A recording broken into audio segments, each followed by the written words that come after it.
The broadcast is now starting. All attendees are in listen-only mode.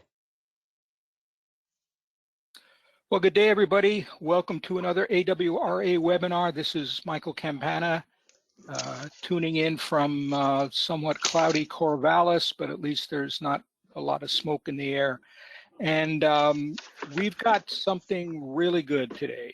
Not that they're all really good, but we've got Amber Wutich. She's a professor at Arizona State University. You can see the title of her presentation. It's a little bit off the beaten track for what we do. Sometimes failure is not an option using social infrastructure for urban water delivery when there's no engineering solution. And I'm not working just to justify. This is Amber. Let me get the, this. Yeah, here's Amber. We're doing a little bit differently in terms of the slide order today. Amber is a President's Professor and the Director for Center for Global Health at Arizona State University down there in the Phoenix metro area in Tempe, Arizona. And Lisa Butler and I met Amber at the China conference we had just about a year ago this week. Heard her give a talk on something similar, the work she does. This is the program for today, 1 p.m. Eastern Time. I'm giving the welcome and the introduction. And then at about 5 minutes past the hour, Amber will come on and give her presentation. And then about 1:45 Eastern Time, we'll go into question and answer mode. And I'll take the questions and give them to Amber. And so we'll have about 15 minutes for that. So get ready. A little bit about the American Water Resources Association. Our three things are community, conversation, and connection, and we service and deal with the entire water resources community. So regardless of what your interest is in water resources, we love to hear from you, and we'd love to see you at some of our meetings and our webinars as well. Here are the tips for webinar participation. If you have audio challenges, you can also listen on your telephone. And if you click on the phone icon, you can, the numbers will come down, or audio rather, and you can see what number you should call in. Ask questions. We want you to ask questions. There's a question box on your dashboard. If you click on the arrow, it'll open, and it'll be like the old days of a chat box. You type your question onto the screen, you hit send, and it'll come to me and Bridget Marquise, who's our controller today, and then we'll relay them to Amber when the time comes. If you've registered for the webinar and you're watching it, you don't have to be watching it now, but if you registered, you'll get a link about a week after the webinar, and that will take you to the Amber's PDF, as well as the entire recording of everything in the webinar, including Q&A. So that's what a lot of people ask, so that's what you got to look for. Again, if you're watching it on someone's screen and you didn't register, you will. And you can also download your professional development hour certificates yourself and put your name on it, and that'll be great. So anyway, and if I can get organizer and controller, Lisa may come on later.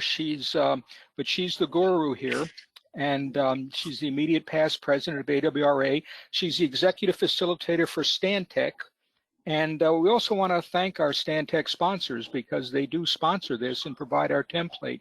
Lisa's based in Sacramento, California, and I was going to say, I don't think she's on yet, but if you ever saw the old TV series, The Outer Limits, where they control your screen, well, that's what Lisa is. But Bridget Marquise is doing that today, so she can shut us off anytime she wants. There I am pointing at people, which I want to do. Okay, now we've got some great upcoming events. We've got our virtual annual conference, okay? We were going to be in Orlando, Florida, but as with most conferences these days, things are going virtual. We've got things almost on our website. I think there are a number of things up, but we're real excited about that. In 2021, next July, we're going to be in Denver with Connecting Land and Water for Healthy Communities. Now, right now, that is planned as a live conference but we're going to have to be nimble, because who knows what's going to be going on 10 months from now. We may have to change to a virtual conference. But anyway, we're doing the planning for that. We've got some exciting events coming up on the webinar. We have our normal one, our October 21st. We'll be talking about Ready for Anything, Adaptive Capacity in Western Water Planning with Leah Kogan. But before that, on October 14th, we're also going to start our FERO series. We're talking about forecast-informed reservoir operations. That's a 4-part webinar series now. It'll stretch into 2021. And that's we're doing that in concert with the American Institute of Hydrology. Jamil Abraham, who's the president of AIH and also works at Stantec in Sacramento, is organizing that. We've got the Corps of Engineers and some other agencies involved, and I think you're going to like it. And if you have suggestions for webinars, we're still scheduling. We're scheduling into 2021. Just send me an email, and if you have a topic, speaker, and contact information, that'd be great. And if you want to suggest yourself, that's perfectly all right too. We love that. A lot of people are kind of, you know, self-organized here. So we just want to thank you for participating in this webinar. And now we're ready to hear Amber, and we're going to hear about some urban water delivery. Amber, I'm going to turn it over to you. Great, thank you so much. You're welcome. So I'm just launching my webcam, launching the PowerPoints, and everyone, you know, if that's working in a second. Okay, great. Yep. Yeah, you're good. Is this this is good? Yep, you're good. Excellent. Okay, wonderful. So thank you so very much for having me with you today. I'm really excited to have this opportunity. And I would like to start off by talking about some of the learning objectives for this webinar. First of all, I want people to be able to understand how water infrastructure can amplify the impact of water self-provisioning. Secondly, we'll talk about how to assess and apply self-regulation in informal water vending. And third, how to identify and support water sharing systems.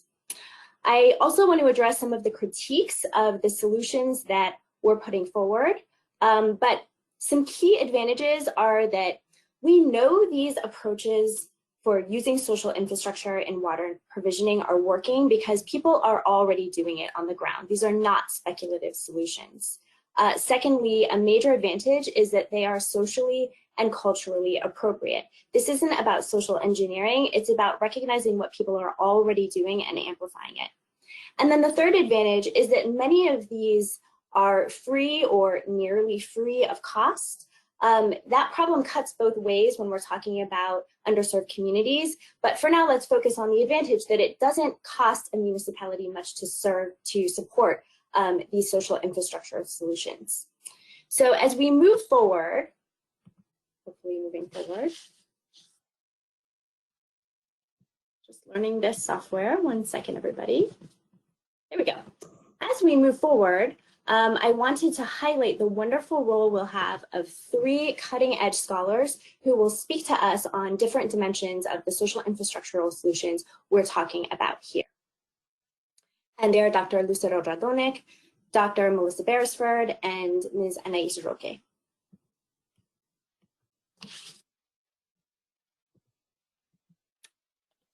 Okay, and so the core of this webinar is going to be focusing on social infrastructure.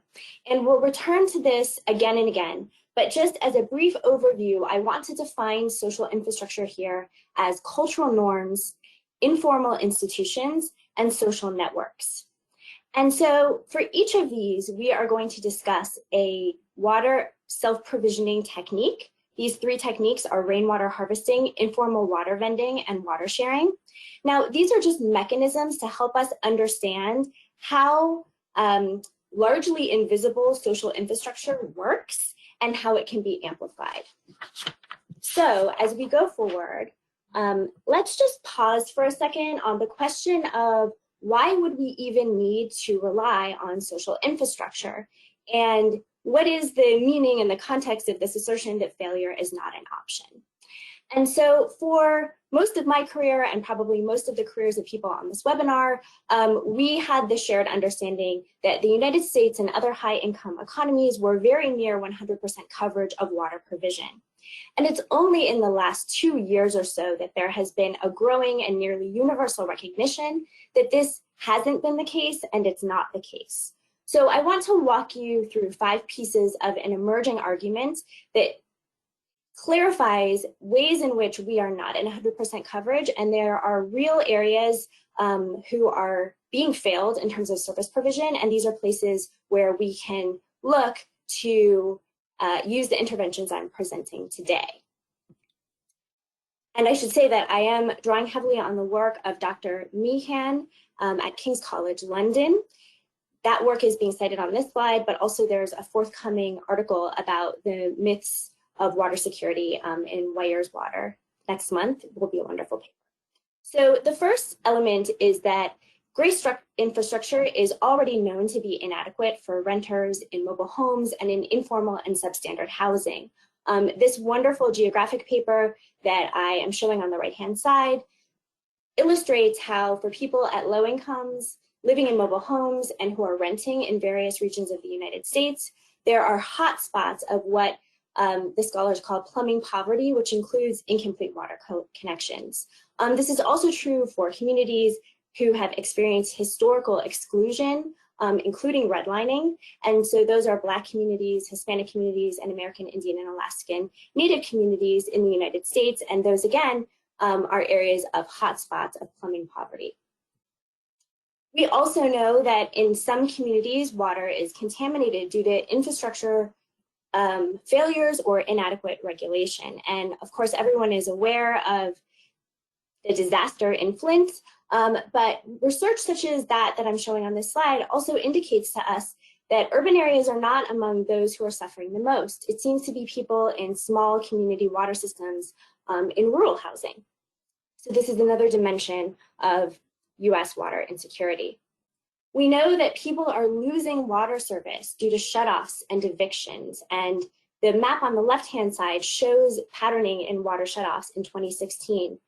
Just this last year, we did see a moratorium on water shutoffs in a number of communities, and this is displayed in the map on the right. But already those moratoriums are being removed. I know that where I live in metropolitan Phoenix, the cities of Mesa and Scottsdale are about to remove their moratorium on water shutoffs.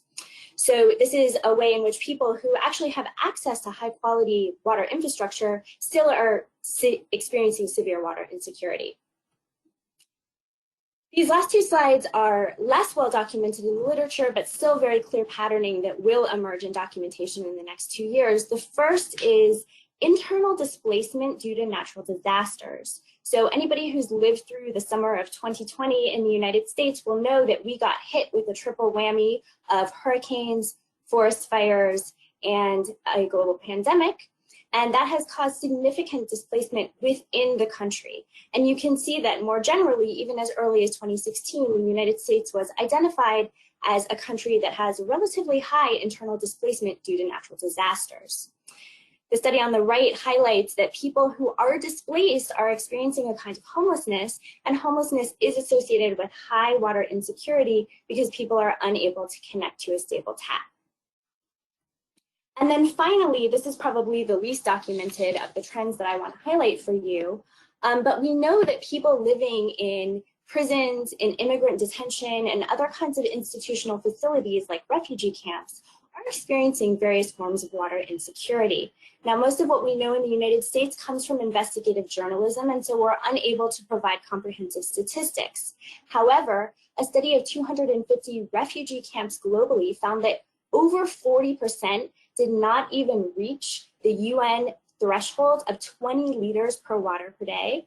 And some people were allocated as little as 2 liters per person per day, which doesn't even meet basic human biological needs. And based on this study, we can speculate that in other sorts of institutional settings, similar problems may be emerging. So today I'm presenting research that comes from across the Household Water Insecurity Experiences Network, or HWISE network, We are a National Science Foundation funded network of scholars who are really focused on documenting, understanding, and addressing the causes and outcomes of water insecurity. And so the solutions that I'll be putting forward today emerge from our shared research. We've been funded since 2018, and much of the work we've done has been in 24 countries displayed here as global partners on our map. Just in the last year, we've turned intensively to working on water insecurity in high-income economies. And because this research does not have the strong foundation that we find in low and middle-income economies, we've been having to create many of our own tools for measuring water insecurity and understanding. I would like to add that this network is led by Dr. Wendy Jepson, who is at Texas A&M University. She's also the Associate Director of the Texas Water Resources Institute. And the network has an equal emphasis on scholarship and research and practice and applied outreach. So we welcome everyone listening on the webinar today to join our network. You can visit the website that you see displayed here on the slide, or just email and let us know you'd like to join. We'd love to have you. So one element of our network's focus is at the household scale. One thing that we've noticed is that quite often people are very well served by well-developed institutions at the state and community level, but people begin to fall through the cracks at the household level when households become disconnected from the tap or other phenomena that result in households experiencing water insecurity. And so we're really looking for household level solutions that can find people who've fallen through the cracks of higher level solutions that have been implemented. So returning to the core of what we're focusing on today, we will be talking about social infrastructure, including cultural norms, informal institutions, and social networks. So I'd like to start with the first one, which is cultural norms. My assumption is that people have no prior background in this. So let's begin with the definition. Cultural norms are shared understandings of how people should think and act. So imagine that you have a new neighbor and this person gives you a big basket of homemade goods for New Year's Day. What should you do? You have no prior relationship with this person. You don't expect that they'll punish you if you don't reciprocate, but probably most people participate in a cultural norm of reciprocity and would feel some kind of obligation to do something in return to recognize that generosity. So this is an example of a cultural norm, a shared understanding of how we should think and act. So how does this apply to water insecurity? We're going to go through an example of rainwater harvesting. I wanted to start with an easy example of water provisioning that probably everyone here is already familiar with. An important part of our argument is that there's a patchwork of formal institutional support across the United States for rainwater harvesting, and this presents a barrier to adopting rainwater harvesting, especially in low-income households. So to go a little more deeply into this phenomenon, I would like to introduce Dr. Lucera Radonek, who is a colleague of mine who has a lot of on-the-ground experience with rainwater harvesting and is also a member of our Household Water Insecurity Network. And I am going to attempt to do this myself. Hopefully this is working. Yes, let's hear this interview.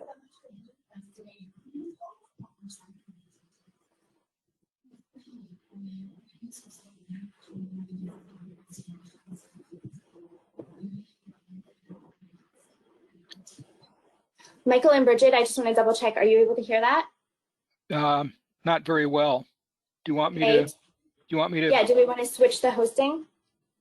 Yeah, Bridget, if you can turn over the screen to me, I can play this. And this is which one is this? Lucera Radonek, the first one. Okay, hold on a second. Okay, here we go. Let's see what happens.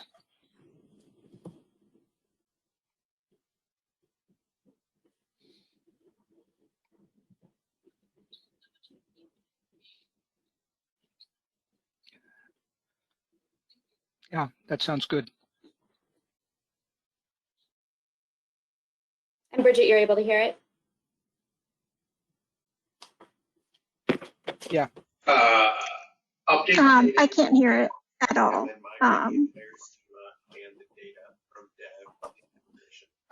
And then I hear it, Amber. It's create coming over.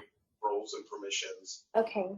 inside of, well, the roles should all. As another option, just to let attendees know, we can provide these links with the slides after this webinar, so that if they're having any problems listening, then they can access them later. It's the plan that requires the least.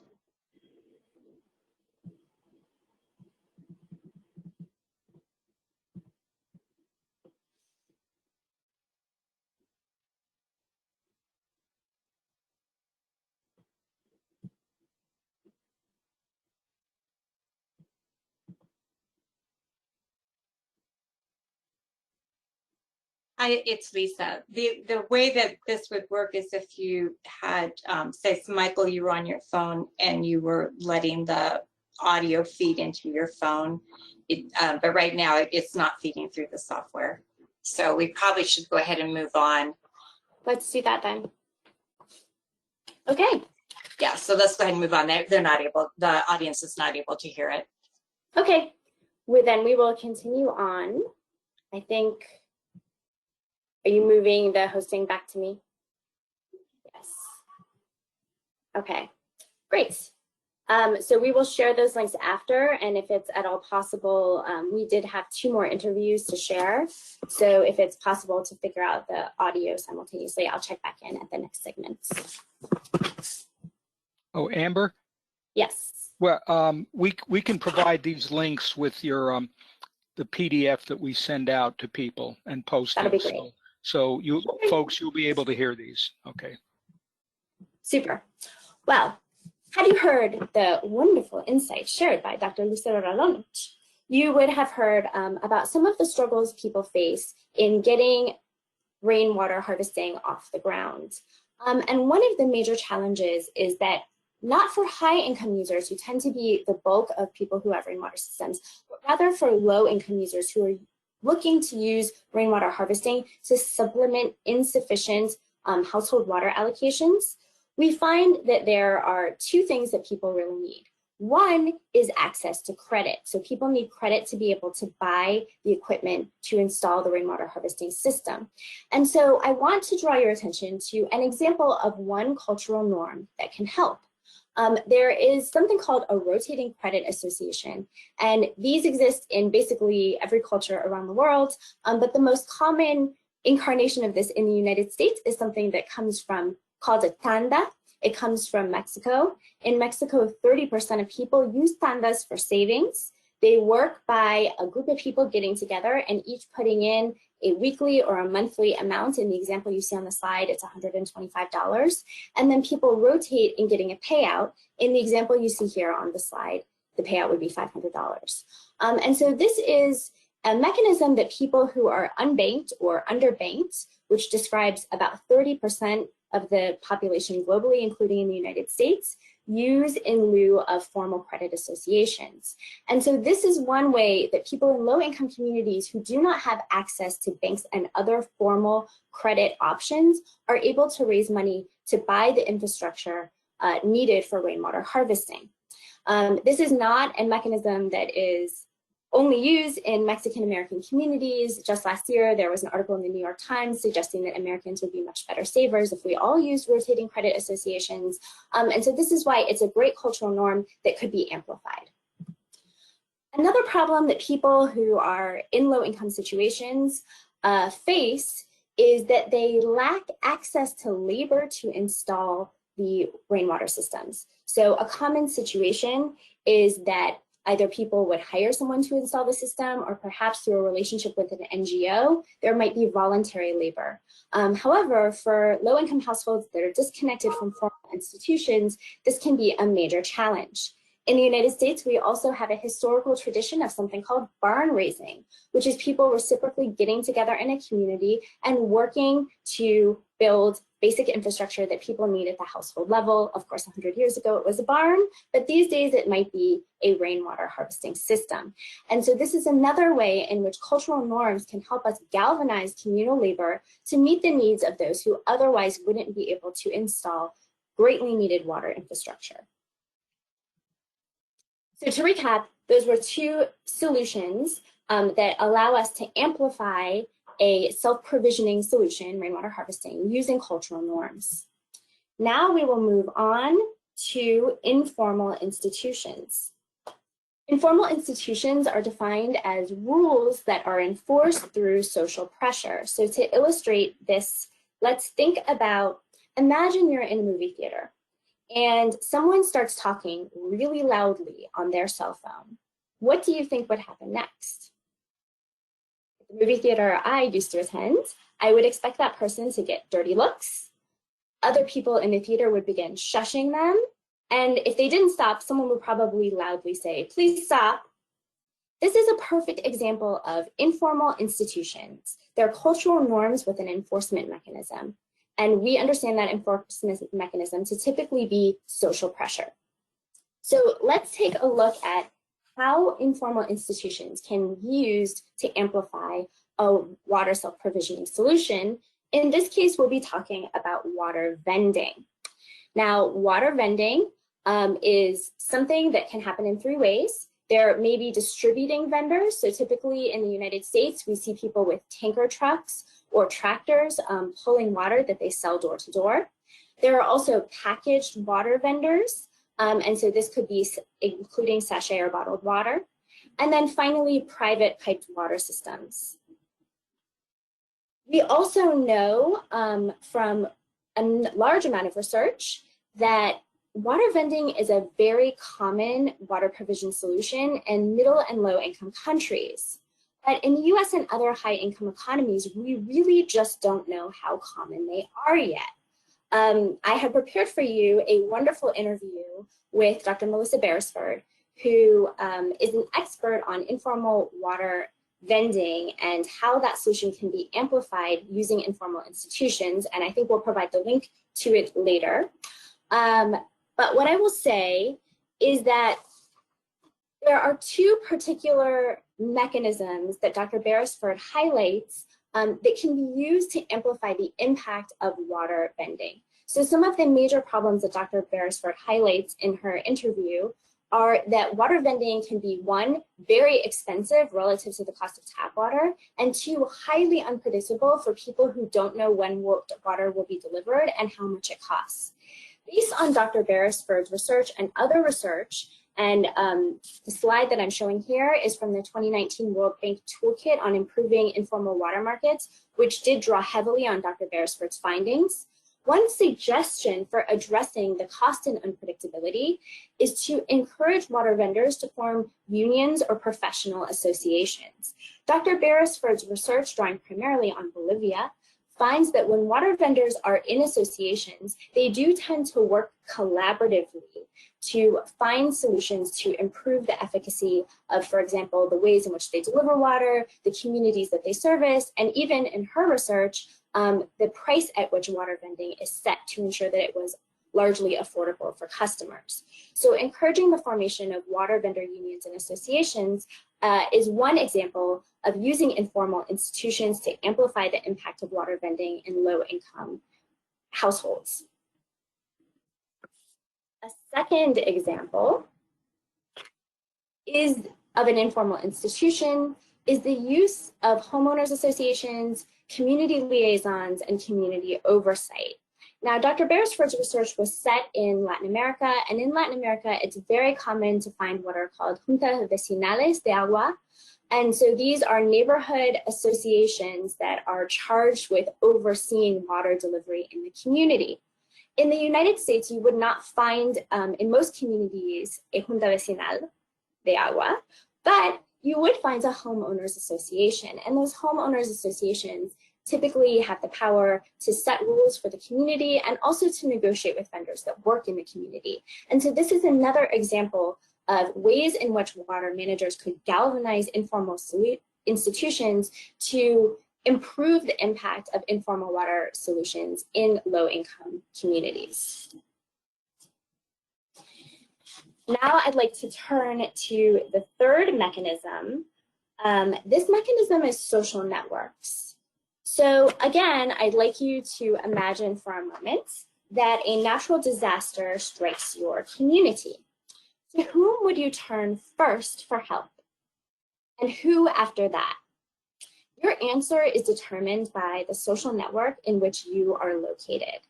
Social networks shape interpersonal expectations and obligations, and this is incredibly important for people who are living in water insecure communities. Let's take a look at what the research tells us. I actually saved this example for last because it's the one I expected most people might not have heard of yet. We've only documented for about the past 10 years the existence of water sharing networks in water insecure communities.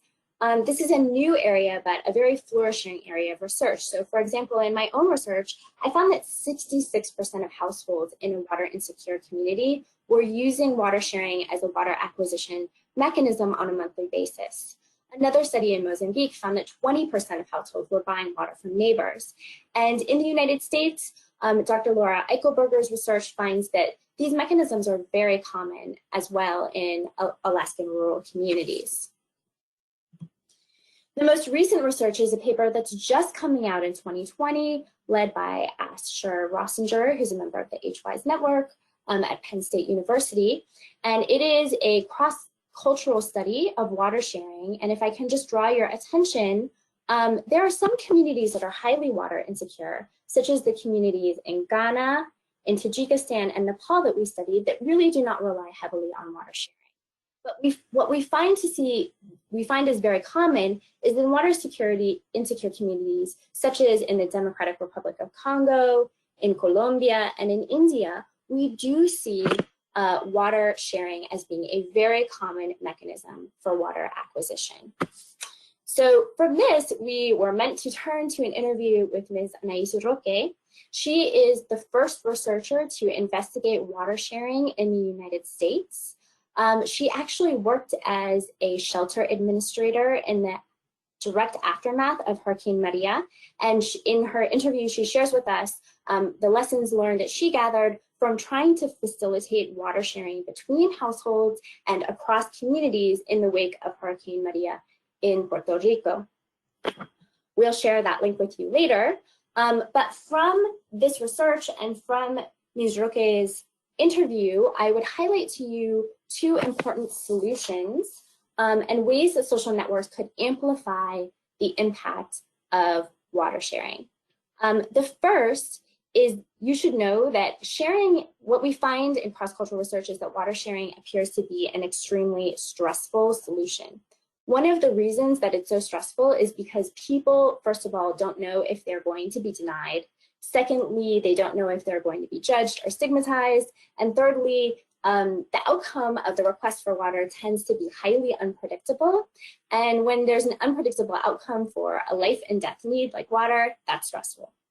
So one thing that we suggest is that water managers could help to establish norms and expectations for water sharing at the community level. So for example, setting the expectation that if your neighbor asks for a bucket of water, if it's within your ability to do so, you know, our community expects that we help each other in this way. Also, helping to set the expectations that we reciprocate to people who share with us and that we don't punish people who deny us those requests. That sort of norm setting would be enormously helpful in nurturing these social networks that become essential to survival, particularly in the wake of natural disasters. Additionally, water managers can help by facilitating exchanges between communities. So we know that many water managers are already doing this in the formal water sector. There's a huge literature documenting formal arrangements that facilitate water sharing between communities. But we haven't found any evidence of this in the informal sector. So Ms. Roque in her interview talks about ways in the wake of Hurricane Maria that water managers could have assisted in facilitating these intra-community transfers of water, sometimes in which one community has excess water donations and another community has excess food donations, and they might transfer could potentially be facilitated. Her observations as a shelter manager in the wake of Hurricane Maria was that it was quite difficult without that support from water managers and other people working in the government to make those exchanges happen. And indeed, there's a large literature documenting that in the case of Puerto Rico specifically. And the slide here shows you another example from Flint, where people who are experiencing severe water insecurity have again had to come forward and arrange these water transfers on their own, where they could help enormously with more formal facilitation. Okay, so to recap, we've talked in this webinar about 3 ways in which social infrastructure undergirds and can help support water self-provisioning. We talked about the ways in which cultural norms, such as tandas and barn raising, can help to support a self-provisioning solution like rainwater harvesting. We talked about ways in which informal institutions like water vendors associations and HOAs can help to amplify the impact of informal water vending in water insecure communities. And finally, we talked about the ways in which social networks could be used to facilitate exchanges of water between households and between communities who are experiencing water insecurity, particularly in the wake of disasters, but also potentially in the context of regular day-to-day water insecurities.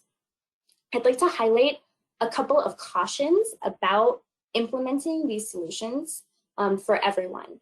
The first one, and the most important one, it comes out very strongly in the literature after Hurricane Maria in Puerto Rico, is that informal social infrastructural solutions are no substitute for high quality water infrastructure. Water is a human right. It's something that people in every community, no matter how wealthy or poor, deserve, and it's something we need to continue working toward.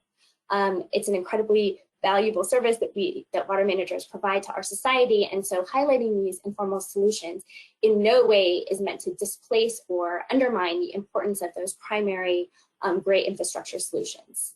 Secondly, social infrastructure alone is at best a stopgap measure for water provision. It really isn't a long-term solution, and I don't mean to suggest here that it is.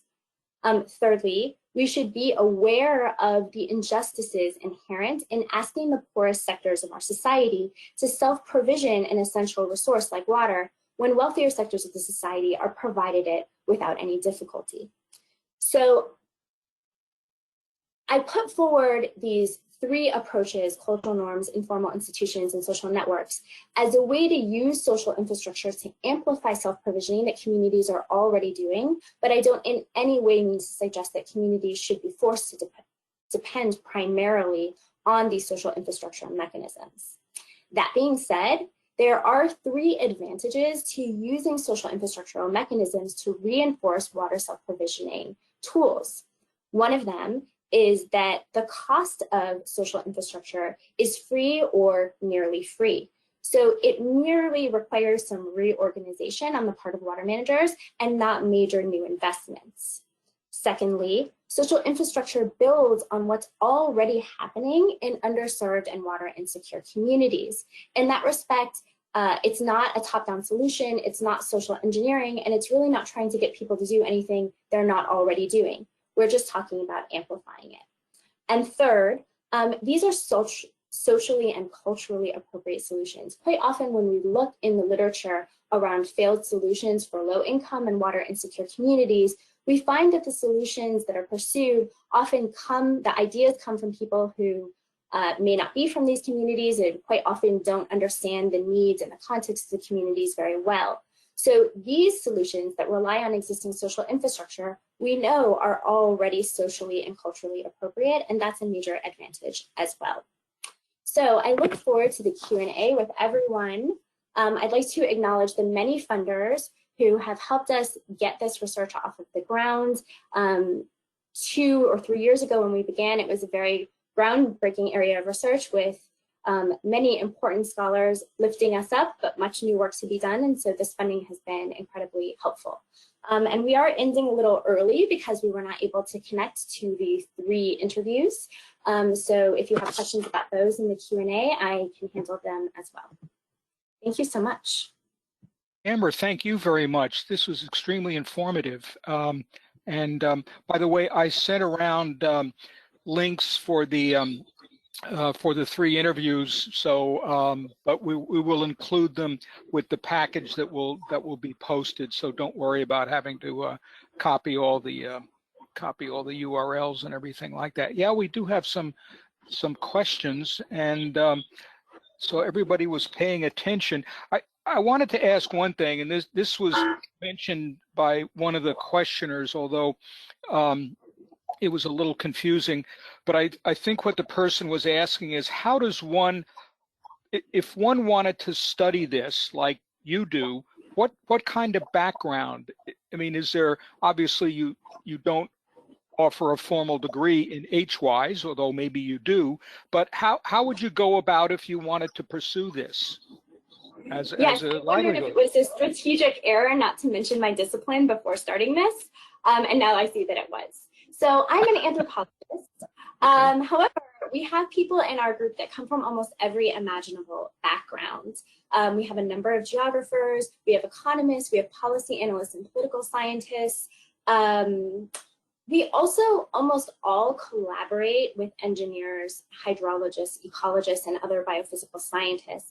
And I will say that after 20 years collaborating with hydrologists and engineers, many of them have an incredibly strong understanding of these mechanisms and are able to fully participate in this research as well. So I wouldn't say that any background is particularly necessary, but it does take an ability to step away from top-down approaches and concepts and really listen to grounded approaches and what people are telling you they're doing and what works, and being able to hear something that doesn't fit into a preconceived notion about how we address water insecurity. Okay, and actually here's a related question from Brett Emmons. What was there an impetus or event that started this line of research? Sure. Well, I mean, there's been research on informality for at least 50 years. There's very wonderful research coming, for example, out of urban planning, such as Ananya Roy's research. So I wouldn't want to claim the entire field, but I will say that in my own experience, and I've done a lot of research on informal water vending and on water sharing. I lived in what was then called a squatter settlement and is now called an informal settlement for almost 2 years in Bolivia. I did something called participant observation, which is an ethnographic research technique that involves learning the language, life ways, and cultural knowledge of people living in a water insecure situation. And so many of these ideas that I've contributed to emerged from that research. And I really can't imagine how, without doing that really in-depth on the ground foundational work, it would be possible to really understand how people are handling water insecurity on the ground. Okay, so a follow-on question is, where did you go to school? Oh, yes, I attended the University of Florida. I have a degree in anthropology and tropical conservation and development. So much of my training comes out of development theory. Okay, that's good. I think that probably gets some people applying to that discipline now. So you but I'm at Arizona State University. So right, but well, go to Florida, so you'll be hot and humid, and then you'll go to ASU and you'll just be hot. So, you know. That's exactly right. Get something in the middle. So I take it that you don't kick engineers and hydrologists out. That's fine. I mean, that sounds very good. You might get some takers on it. Solutions without hydrologists and engineers. We're all in this together. That's right. That's a good idea. Okay, let's see. You spoke about rainwater harvesting early on. Is this just plain old rooftop runoff, or is it more broadly, say, stormwater? Is it more inclusive, I guess, that person's asking? Yes, that's a great question. So much of the HWISE research has been focused on household water provisioning. And so in that respect, we are thinking about rooftop runoff for either consumption or uses in gardens for the household that would then facilitate food consumption. However, if you do have the opportunity to listen to Dr. Dragonich's wonderful interview, she situates that in the much broader context of the need for conservation and other uses of rainwater harvesting. Okay. Now let's see, this one's from Colleen Lynn. Based on your expertise and experience, where are some understudied areas in the US or world where water insecurity or water precarity anyway? So, yes, water precarity, absolutely. You're able to see my slides still, is that right? yes, I was. Okay. I mean, oh, you mean like right now? Okay, yeah. Yeah, are you? Okay. So Yes. just going to navigate back over to this map because I do think that the work coming out of Dr. Meehan's lab is some of the best work in terms of situating us to what areas of the United States need the most attention. And so Dr. Greg Pierce, for example, at UCLA is leading excellent research on how mobile homes are creating water insecurity phenomena, because an important element to understand is that the nature of water security is vastly different depending on how you're, where you're situated in the US. So the nature of mobile home-based water insecurity is very different than, let's say, a renter who might be participating in a shutoff, right? So this set of maps gives us a starting point for thinking about how these phenomena might differ, right? Or if we're talking about the experiences of American Indian and Alaskan Native communities, then we're talking about treaty commitments that were not honored and infrastructure that was not built, right? So they're very, very different. If we're talking about Black communities, we're talking about redlining and the housing inequities that result from that. So we think that there are a large number of sort of specific phenomena that place people in different ways in water insecurity. Okay. And, we're basically 2 years deep into this research. Much of the research I'm talking about is under review now, not even published yet. So it's very much a dynamic space where we welcome new scholars, and there's just a ton of work to be done. Okay. One person asked, early on you referred to the human right to water. Does the United States recognize such a right? And if not, why not? What's that? Right. So like everything in the United States, there's a great deal of fragmentation. So California, wow, I hate to even assert this with Lisa here, but there is a movement toward a human right to water and operationalizing that human right in California. There are certain municipalities that recognize it. And the United Nations has endorsed the human right to water. And so from that perspective, there is legal precedent globally for that human right. Okay. Okay. I think that satisfied the listener or questioner. We'll see about that. Okay. Let's see. Boy, the questions are coming in hot and heavy right now. Let's see. Let's see. Mike Antos. Mike, good. You got a couple of questions. Okay. Can effective elected representation be part of social infrastructure, or because elected government is an institutional actor, does it not count as social infrastructure? Yeah, no, it definitely counts as social infrastructure. And it's an incredibly important part of social infrastructure. I mean, if it weren't for governance structures, we wouldn't have any great infrastructure at all. However, because formal social infrastructure is extremely well studied in public policy and allied fields, that was not the focus of the webinar. Informal social infrastructure is, I think, the area where we have deficiencies of understanding and implementation. And so that's where we're kind of pushing really hard, particularly for low-income communities. So it's not to say at all that it doesn't exist or it's not important. It's incredibly important, but also quite well studied. Okay, here's another question from Mike Antos. Yes. This is interesting. Okay, is calling it infrastructure being problematized? Okay, the word and its conceptual space is a product of 40 years of financialization of our understanding of society and relationships. Yes. Do you want me to repeat that? No, I've got it. Okay. Okay.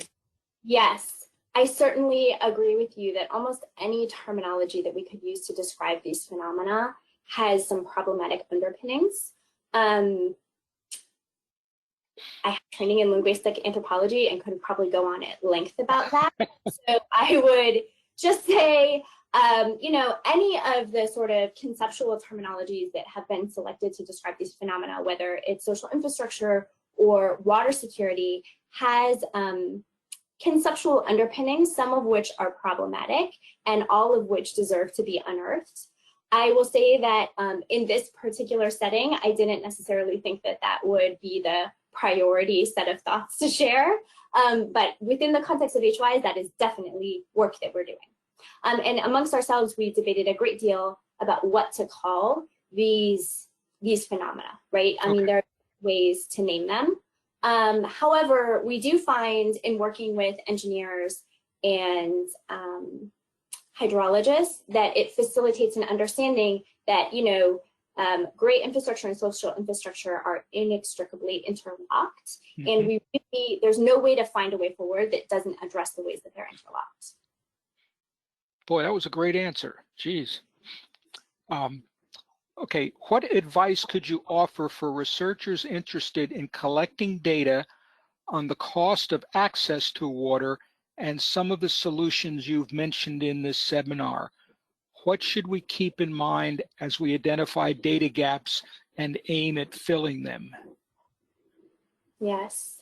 Okay, and so that was particularly about the cost of water, right? Yes.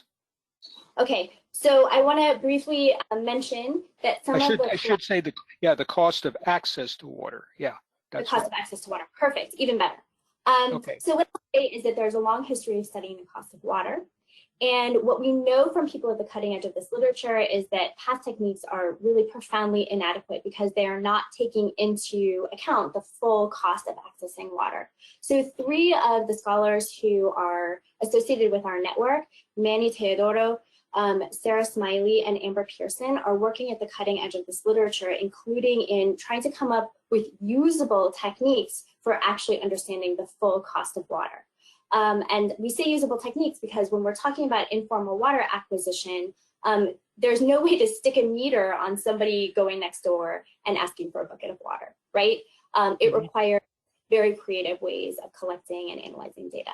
And so there's very important forward-facing work happening. And if someone has a particular interest in that mechanism for measuring water insecurity, I would recommend reaching out to those scholars. But speaking more broadly, I would say that there's an enormous need for methodological development, the development of measurement tools to address different dimensions of water insecurity. We published in 2017 a paper in Water, the journal Water Security, that addresses a number of domains where we think there needs to be methodological development, none of which are complete, none of which are sufficient. So that would be a resource. And then I would say that for people working on water insecurity, there are some basic ethical and epistemological commitments that I think are very important. So it's important to remember that we are working with real people who are really suffering. Their suffering is extreme because it's around water, and water is one of the most basic resources that we need to survive. And so in my own lab and research groups and also in HWISE, we highly prioritize working with communities and working for communities in ways that can improve their water delivery, and that's part of why I'm here today. Okay. You know, you're going to get a lot of people probably banging on your door after this. Boy, keep asking questions. This is great. Okay, could you please share the name of the researcher that focused on tanker truck / water vendors in Bolivia, the one that the World Bank based their work on? Would that be possible? Yes. Yeah. Sure. The first author of that paper is me. It's a 2016 development article. Yeah. Okay. And the co-authors are Melissa Beresford, with whom you'll see the interview, and Cynthia Carvajal, who is a Bolivian scholar. Okay. Boy, that was good. How would you address a situation wherein someone was arrested for providing water that they paid for to their neighbor? Okay, I need some clarification on that one because that's actually not a phenomenon we've documented in our research. So if that's happening, to hear from the questioner a little bit more about that. Okay, if you're still listening out there, if you'd kind of give us a little more context there. Are they still not allowed to talk, Michael? What's that? They still can't talk, right? They can type to us, but they can't talk. Is that correct? They can talk if they have their microphones properly hooked up. The problem we often have is people don't, and then we get this very strange thing going on, including hearing rather embarrassing background noise.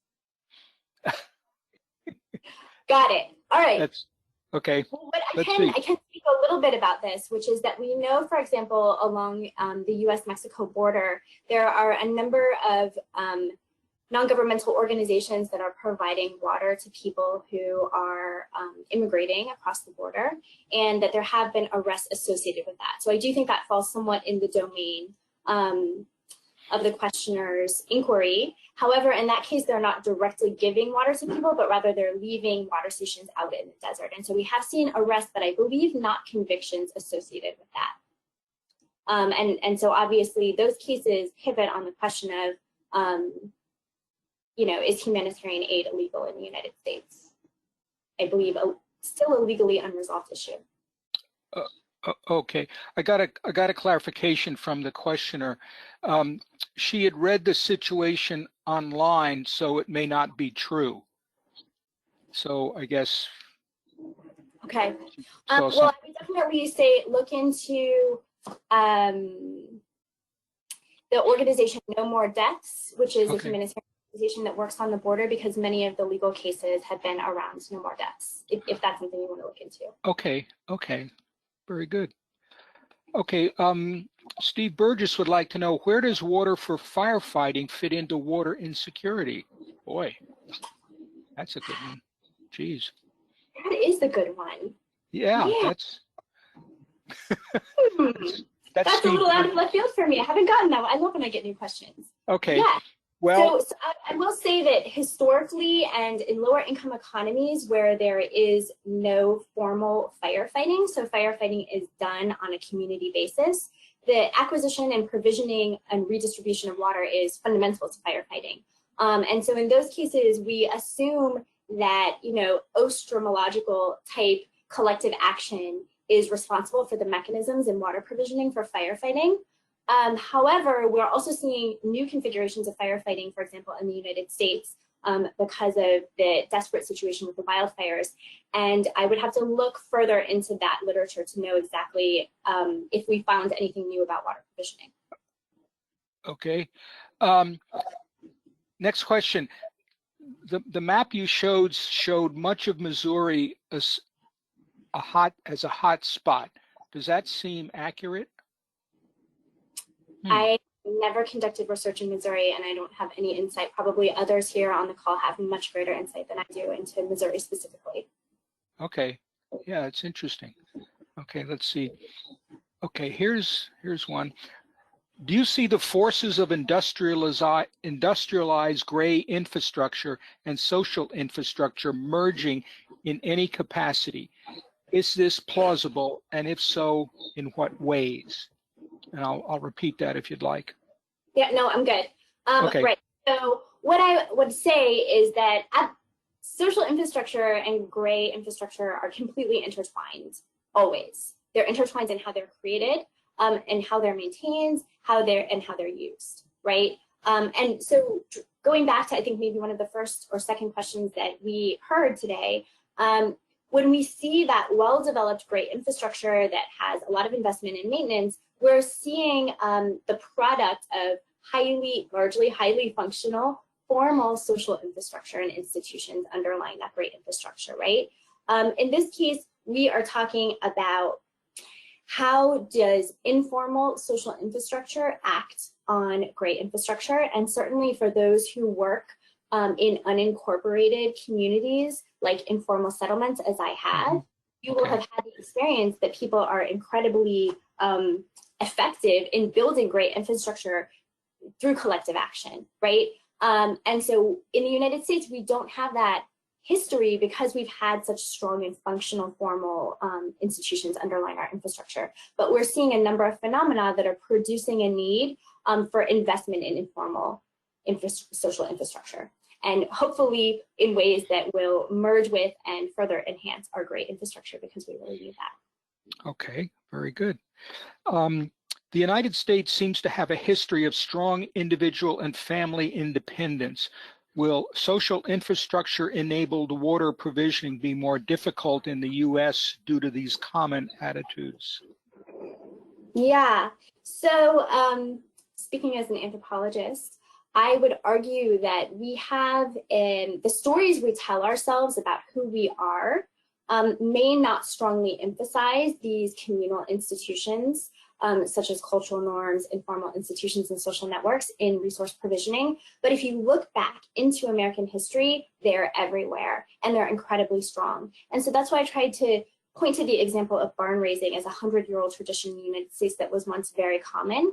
And there are many, many examples, not only of these communal institutions, but also ways that they have grown into the present day, but they're just not among the strongest stories that we tell ourselves about who we are. But those solutions have always been there. And more importantly, as an anthropological theoretician, I'll tell you that when people need them, they always find a way to build them. Here in the United States, we have an incredible opportunity because we haven't needed them as strongly in many communities over the last 50 years. And so many communities are just starting to think for the first time, how do we want to organize these institutions? What should they look like? And this is why people like water managers have an incredibly powerful opportunity to help with that cultural norm setting, for example, and the creation of new informal institutions. But I will emphasize that in colonias, in Black communities, in other communities that have suffered historical discrimination and marginalization, these institutions and norms have always been there, and they've always been fundamental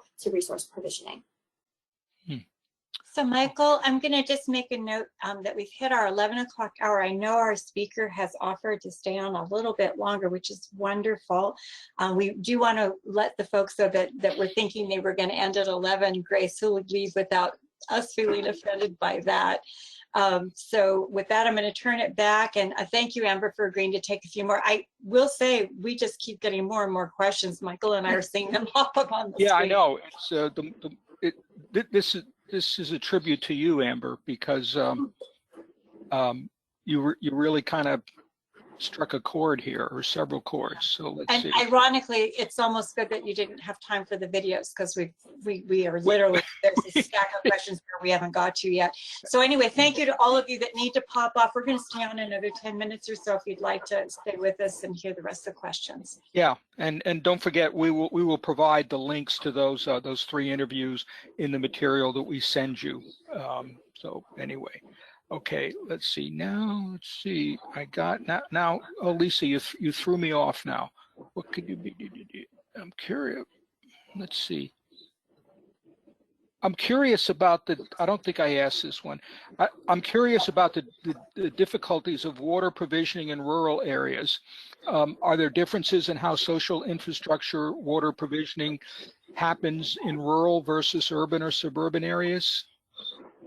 Yes, this is again a very nascent area of research, and certainly in the United States. But what we seem to be seeing in rural and semi-rural areas is a great deal of water sharing organized around water hauling.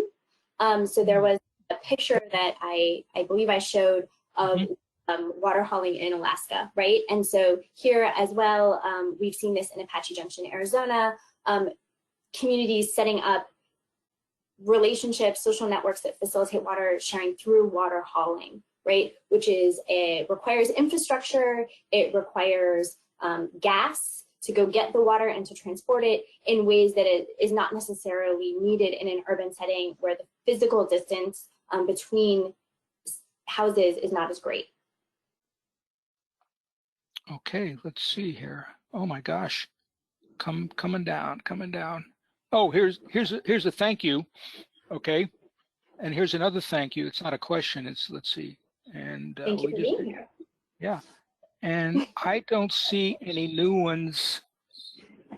No, got this one. I got this one. Actually, I think we're all done, Amber. Another thank you. Wonderful presentation. And I'd agree, hands down. This was excellent. And as I said, the fact that I've got 5 minutes past the hour, you've had 20 or 25 minutes of questions. Okay, and I'm sure if we stayed on a little bit longer, but I think we're getting a little bit repetition. Wait, here we go.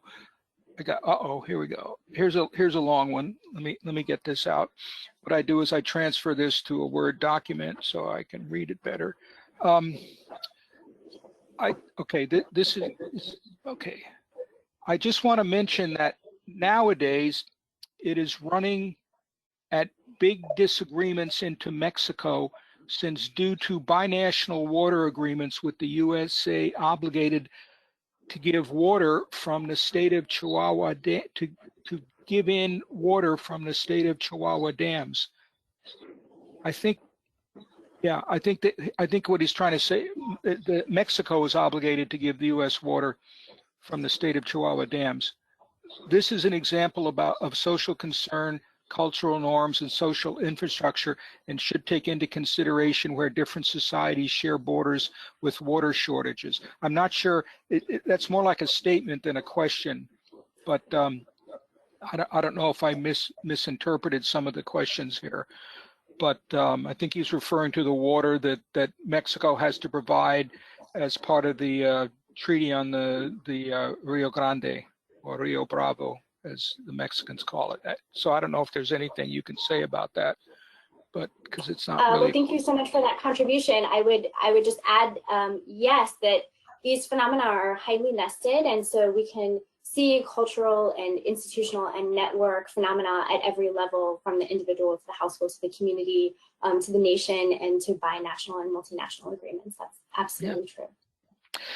You know, I've heard this is more an observation, I guess, than a question, but I've heard you in answering some of the questions and during your presentation, there seems to be a strong bond, maybe is not the right word, but people who maybe aren't studying this particular discipline, but are extremely interested in the difficulties in obtaining potable water in communities with people of color and other disadvantaged people, and the fact that they're literally left out in the cold or in the heat or whatever. I've run into this in my work in some unnamed parts of the country, but I guess I'm just saying that that you do have a strong, there seems to be a strong connection with social justice and those kind of things, and I think that's really very great. I mean, wonderful. So. So Michael, before we go, we should hit Amber up. Amber, I've got your piece that you just put out recently, a new research partnership to address equity issues in water, and some of the research that you've been doing. That just this particular one just jumped up on my feed. Anyway, we need to have you put together something for Impact Magazine, because yeah, we can just maybe have you take this presentation. We got such wide interest, so I think that would be great. Yeah, I'm getting more excellent presentations and things like that. So Amber, I really want to thank you. This is of interest to me. I think you'll get an email from me. Maybe I'd like to be involved with HWISE. Anyway, thanks a lot. I know how busy you are and you've got a lot of things going on, and to take this amount of time out to address our humble group here, we really appreciate it. So thanks very much. It was extremely enlightening. This wonderful opportunity. Okay, well, thanks, and keep up the excellent work, and keep cranking those students out, and let a couple of us derelict hydrologists into your organization. So anyway, and we love to have you. Okay, yeah. Anyway, so everybody, we want to thank you for participating in this, and thanks for all these wonderful questions. Again, I apologize. Sometimes I miss some. That's a function of my age, and but I tried very hard. So we'll see some of you again on the 14th of October, talking about FERO. Okay, remember what that stands for, and then we'll see you again on the 21st of October, where we'll talk about water planning in the Western United States. So have a great day, and please keep those masks on. And thank you very much. Bye. Bye. Bye.